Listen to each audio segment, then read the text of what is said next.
Днес ще кажем нещо, което мнозина се страхуват да изрекат. Днес, ние, рударите, сме пръснати по света. Но носим едно име. И въпреки това, в очите на мнозина ние сме просто още едни роми. Защо?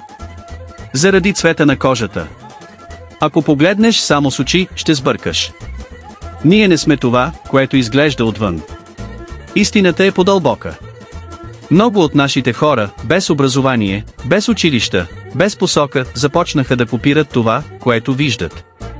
Кючеци, лайфове, пиянски сцени, скандали пред публика. Празна показност вместо култура. Айде, пали свещите да видим тая магия. Ти гледай сега какво става, брат. На здраве за магията. Подражание вместо корен. Най-страшното не е срамът, а забравата. Нашият език, влашкият, изчезва. Младите не го говорят. Не питат какви са. Някои вече се наричат роми.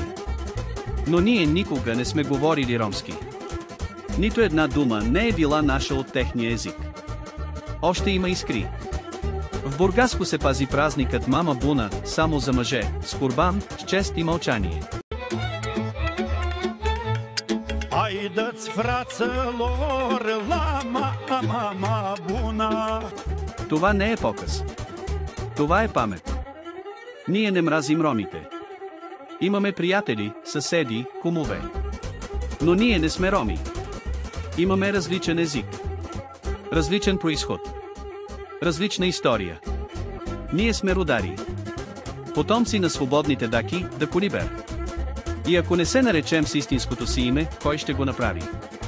Не сме изгубени. Но сме на ръба. А ако си забравим корена, ставаме просто сенки. Внимание!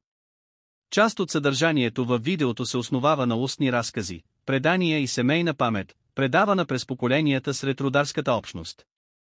Някои от фактите съвпадат с исторически сведения, но други не са официално потвърдени от научни източници.